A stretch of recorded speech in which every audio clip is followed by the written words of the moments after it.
Hi hello friends, super കൺമണി സീരിയലിൻ്റെ promo വിശേഷങ്ങളിലേക്ക് എല്ലാ കൂട്ടുകാർക്കും സ്വാഗതം.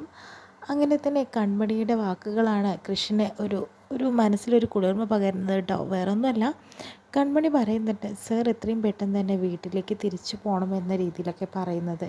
കാരണം അങ്ങനെ പോയാൽ സാറിനെ കാത്ത് ഒരമ്മ അവിടെ ഇരിപ്പുണ്ട് കേട്ടോ, അതിനെ സങ്കടപ്പെടുത്തരുതെന്നും പറയുന്നുണ്ട്. അമ്മയെന്ന് പറഞ്ഞിട്ടുണ്ടെങ്കിൽ ഒരു സത്യമാണ് സർ. മാത്രമല്ല, എനിക്കൊന്നും അതൊക്കെ കേട്ട് പരിചയമേ ഉള്ളൂ, അനുഭവിച്ചറിഞ്ഞിട്ടില്ല.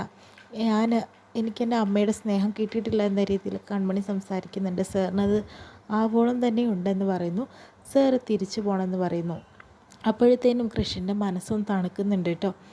എന്ത് പ്രതിസന്ധി വരുമ്പോഴും കൺമണിയുടെ ഈ വാക്കുകളാണ് എന്നെ എപ്പോഴും ആ ഒരു പ്രതിസന്ധിയിൽ നിന്ന് കരകയറാൻ സഹായിക്കുന്നതെന്ന രീതിയിലൊക്കെ പറയുന്നുണ്ട്. ഞാൻ തീർച്ചയായും പോവാൻ കൺമണി എന്ന് പറയുന്നു. അങ്ങനെ കൃഷി വീട്ടിലെത്തുമ്പോഴത്തേനും സുജാത ഓടി വന്നിട്ട് കൃഷ്ണ ഉമ്മയൊക്കെ വെച്ച് കെട്ടിപ്പിടിക്കുന്നുണ്ട് കേട്ടോ. അമ്മയോട് സോറി എന്ന രീതിയിലൊക്കെ പറയുന്നുണ്ട്. അങ്ങനെ സാഗറിനെ കാണുമ്പോഴും ഞാനിത് ആവർത്തിക്കില്ല അച്ഛാ, സോറി എന്ന് പറഞ്ഞ് കെട്ടിപ്പിടിക്കുന്നുണ്ട് കേട്ടോ. എനിക്ക് എൻ്റെ തെറ്റ് മനസ്സിലായ എന്ന രീതിയിലാണ് കൃഷി അവിടെ സംസാരിച്ചുകൊണ്ടിരിക്കുന്നത് കേട്ടോ.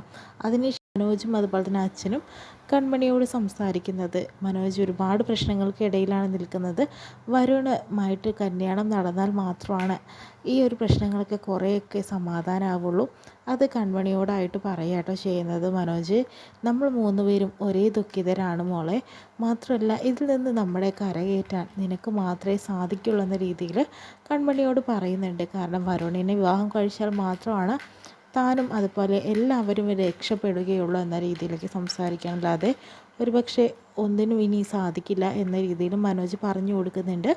അപ്പോഴത്തേനും കൺമണിക്ക് നല്ല വിഷമം വരുന്നുണ്ട്. വരുണിനെ കല്യാണം കഴിക്കാനായിട്ട് തനിക്ക് തീരെ താല്പര്യമില്ല എന്ന രീതിയിൽ തന്നെയാണ് ഉറച്ചു നിൽക്കുകയാണ് കൺമണി. അതിനുശേഷം തന്നെ ആ താലിമാല എടുത്തിട്ട് കൺമണി നോക്കുന്നുണ്ട് കേട്ടോ.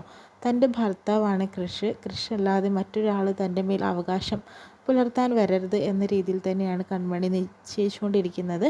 കാരണം ആ താലിമാലയുടെ തനിക്കൊരു മമതയുണ്ട്. കാരണം എത്ര പറഞ്ഞിട്ടും അത് ഊരിടാൻ തനിക്ക് സാധിച്ചില്ല. അതുകൊണ്ട് തന്നെ കൃഷ്ണനെ തന്നെയാണ് തനിക്ക് ഭർത്താവായി സ്വീകരിക്കാൻ സാധിക്കുകയുള്ളൂ എന്നുള്ളത് കൺമണി ഓർത്തുകൊണ്ടിരിക്കുന്നതായിട്ടാട്ടോ ഇന്നത്തെ പ്രമോ വിശേഷങ്ങൾ കാണിക്കുന്നത്.